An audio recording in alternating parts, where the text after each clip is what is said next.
Hello, and welcome to the Pest Control Marketing Podcast with your host, me, Hal Coleman, uncensored and unplugged.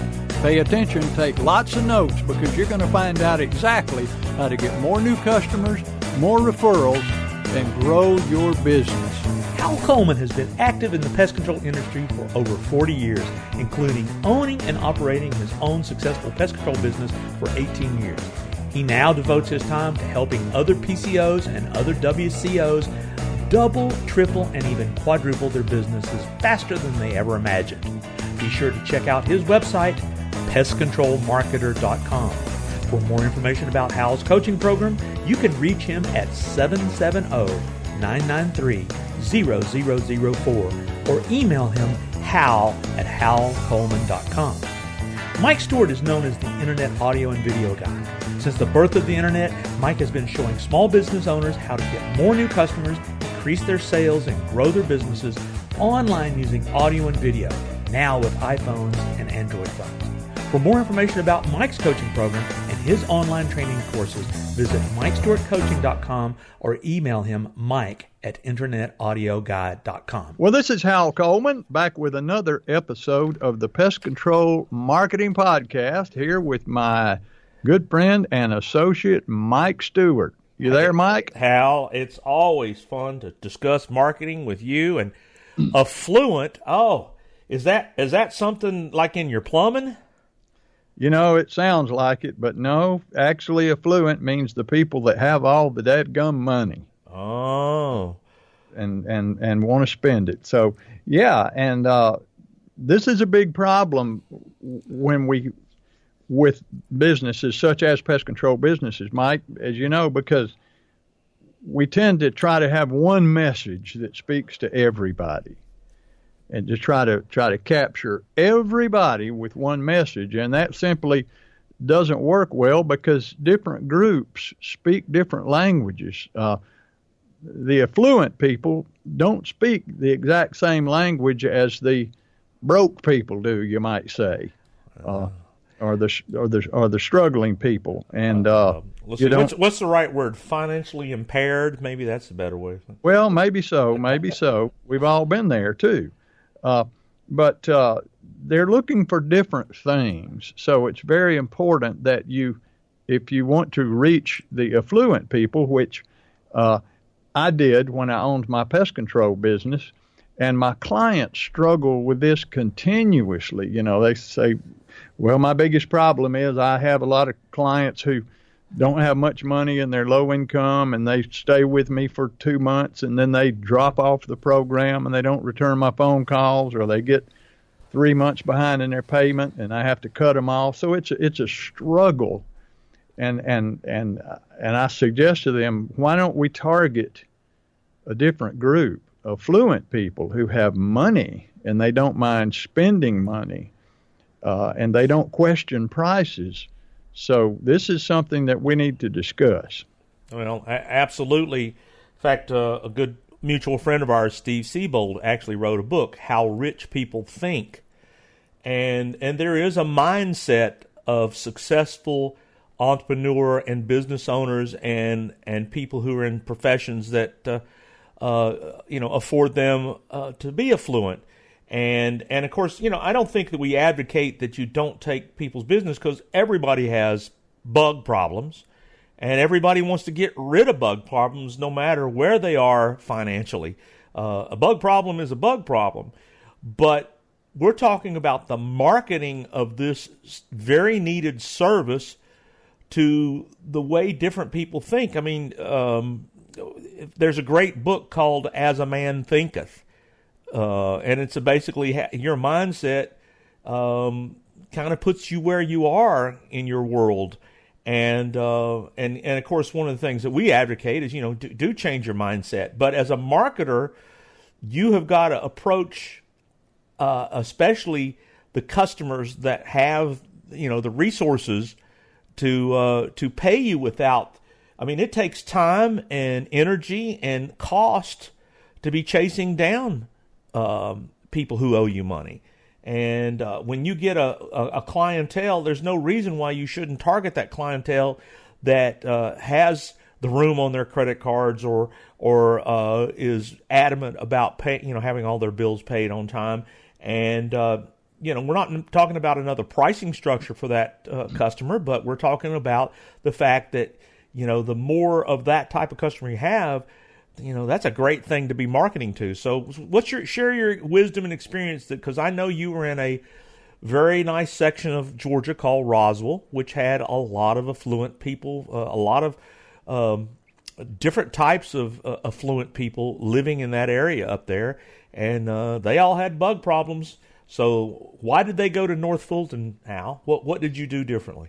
Well, I'll try to say. First, you mentioned As a Man Thinketh, which is a great read. It's only like 12 pages long or something, but it's available free on the internet. If you look it up, you can download that free. As a Man Thinketh. I forget the name of the guy that wrote that, but has it withstood the test of time. So I would suggest anybody listening to this podcast go and download that and just keep a copy of it, print it off and read it from time to time and absorb it, because it's very powerful and very true. But anyway, yes, I targeted a lot of affluent people, but let's talk about for a second, Mike, why? Why, besides the obvious, just they don't mind paying the price, but why target the affluent? Affluent people, as a rule, work hard and they play hard.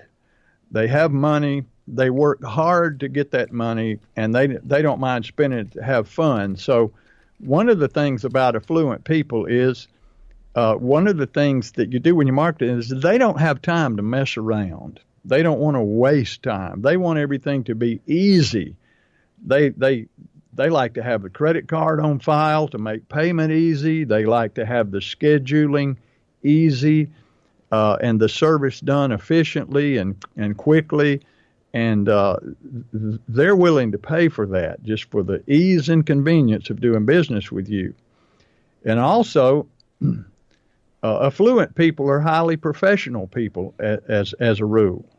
And we like to do business. Well, let's back up. Not even like to do business. Our subconscious mind looks at others as a reflection, and we automatically, subconsciously like people who are like us, and we subconsciously, innately have a tendency to dislike people who are different from us. Now, this is something and our human beings have tried to overcome forever, to try to because this is considered a negative, and it probably is in most cases. But if you want to market to somebody, it's much easier if they perceive you as being like them. If they say, wow, this company they're like me. They look like me. They talk like me. They act like me. So I like them. And so being highly professional people, affluent people are attracted to businesses that they consider highly professional and like them. So it's important, number one, that you look professional and that you sound professional and that you act professional. They don't so much like to sit around and lollygag and tell stories and carry on. They just don't have the time to do that in most cases. So in order to target the affluent people, number one, you need to look professional. You need to have a professional looking uniform, and it needs to be clean and pressed, and you need to look professional and be as clean cut as you can, and your vehicle needs to look professional, and your presentation needs to be professional. That's what they look for. And ease of doing business, quickly, no wasted time, no snags, no hang-ups, no runaround. They want it to be fast and slick as a whistle. And another thing is that we need to understand is that affluent people communicate with each other and they trust each other and they talk to each other. If you go into a gated community, Mike, you know, a lot of people think people live in gated communities for security so that nobody can come in there and rob them, but that's simply not the case. They live mostly in gated communities for exclusivity so that they feel like they're separated from the average population. And you can't come in here unless you're one of us. So they stick together and they talk and they trust each other. They don't have time to mess around and search for a lot of things on the internet, for instance. And so what they'll do is they'll just pick up the phone and call a neighbor or call a trusted friend and say, look, I got a bug problem over here. Who do you use for pest control? Well, I use XYZ.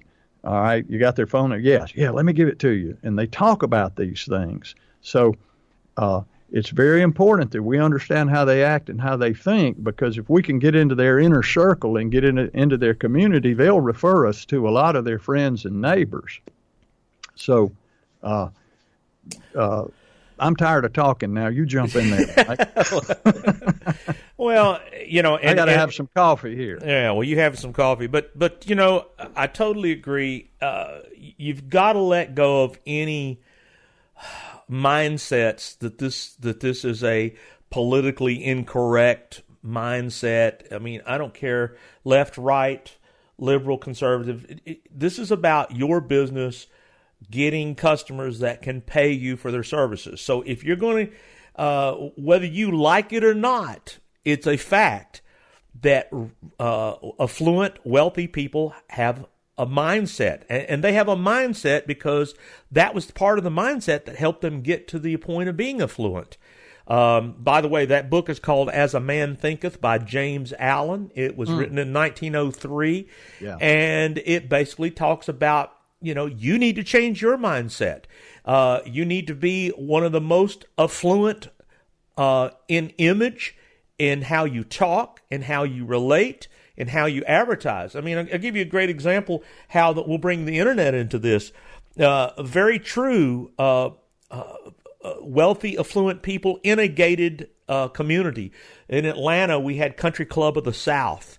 Was a well-known, very affluent, gated community. Football players, recording stars, business owners, CEOs. I mean, all kinds. I mean, one of the things that kept people out of that community is, I think the average house was $1 million plus. Yeah, so, it still is. Okay. It still is. Yeah. I had a lot of customers in that community. Well, and the thing is you as a business owner, the only color you should see is green. You know, you shouldn't have any mindset of like, well, I only want to work with this kind of person. You want to work with anybody that loves your services. So you're true. They will probably call each other. Well, who do you use for this problem? And they may say, hey, Hal Coleman, I use Hal Coleman. Well, I'll tell you something else they'll do, and I know they do this. When they hear that you may be a referral from one of their trusted colleagues, they're going to go to Google and they're going to look and research you and make sure that you match what they perceive is an affluent company. So that, hence, to give you an example, I'm not going to name names, but we've got a client. I got a client up here in Nashville. Well, if they're dead, you can talk about them now. Well, no, they're still a client, and I don't want them hearing this.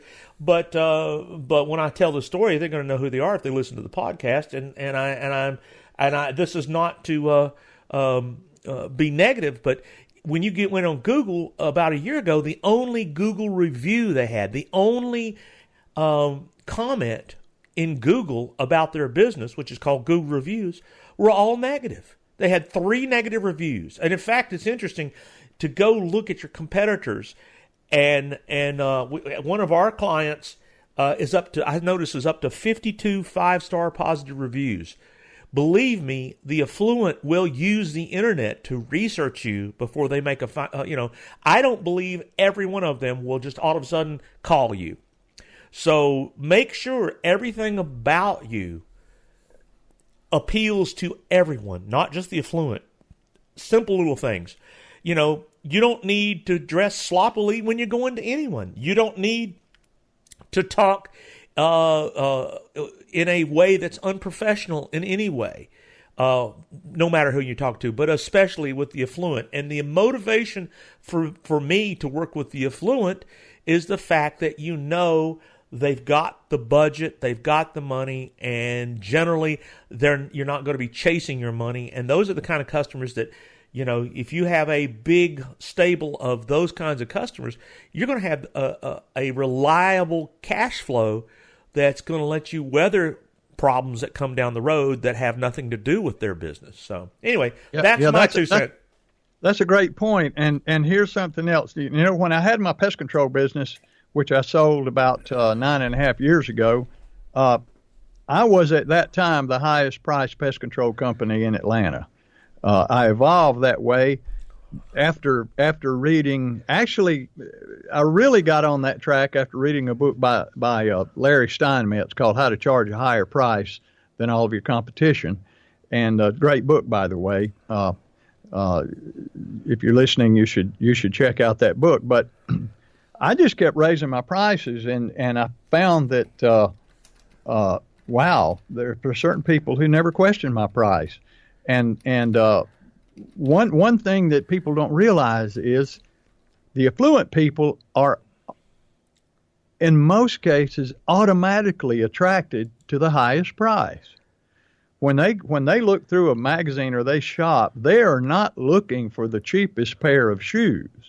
And if they look at these shoes and this pair is $69 and this pair is $48, and now here's a pair that's $228, they're going to immediately be attracted to the $228 pair because they perceive a higher quality and a greater value. That's why they immediately go to the Mercedes dealership or the BMW dealership instead of the Ford dealership, because they're not looking for average. They're looking for something of higher quality and higher value, because that's what they identify with. So sometimes just being the highest price alone can attract affluent people to you, and they already know it's a high price, so they are not worried about the price. They're equating that high price with high quality, and that will get you in the door sometimes in and of itself, but it won't keep you there, because once you market to the affluent and once you sign on the affluent, all you got to do is just disappoint them a little bit and screw up, and you're gone. And then the word gets out the same way. They begin to talk about you in a negative way. So you've got to deliver with them. You have to do things differently than the average pest control business, and they have to see that. Now, I was doing back, I've tried to come up with the exact year, Mike, and I think it was about 14 years ago. Now, you correct me if I'm wrong. 14 years ago, you taught me how to do a video blog, when none of my competitors really, I don't even think, hardly knew what a blog was. And I was this little bitty pest control company with a handful of employees, and I was doing videos and sending them out, video thank yous, video blogging, video introductions, video educational things. And I actually had a guy from Orkin that is a really good friend of mine, who was like the national technical training director. I'm not sure what his title was, but he asked me one time, he said, how do you do that? How do you do that? We need to be doing that. Now, here's the largest pest control company in the world was saying to me, this little bitty tiny microscopic pest control business, we need to be doing that. So that was one of the things. I actually published a magazine one time, and I did a lot of things that just set me apart from the average little small business, and it was just absolutely incredibly effective, and it attracted the people that that had the money and didn't mind spending it. Absolutely. We probably need to get on out of here, but I'm going to leave you with one thing. You're talking about you're doing everything and anything to set yourself apart. And when you set yourself apart, you increase your value. And my friend Chuck Reeves said your price is never too high when you can prove value. So he said, I have a little paperweight here somewhere from Chuck, and it said on there, he used to have these things called Chuckisms. Uh-huh. And they were in quotes. And this little piece of tile I have somewhere, and it says, nobody in the history of the world ever said I can't afford that and really meant it. Yeah. And that's his belief was when you prove value, price is never an issue. And Yep. so, and when price is never an issue, the market for price is never an issue is the affluent. All right, Mike, listen, we do need to get on out of here because you know what? What's that? It's deer hunting season, ain't it? Yeah, but I've got people coming over this afternoon, and I'm promised to cook ribs for them. Oh, it's God, a friend would of you ours. stop talking? Birthday, and we're going out on the porch, and I've got 3 racks of baby back ribs up there warming up, and I'm gonna have baby back ribs and sweet potatoes, and man, we're gonna have a ball. We're gonna. Well, you have fun. I guess that's how the affluent people live in Roswell. We're going to sit out on the porch and eat ribs and get it all up in our eyebrows and everywhere else. And then we're going to have a couple of martinis and we're going to play music out on my back porch. How about that? Well, sing one for me, brother. Have a good time. I'll do it, Mike. Okay, listen.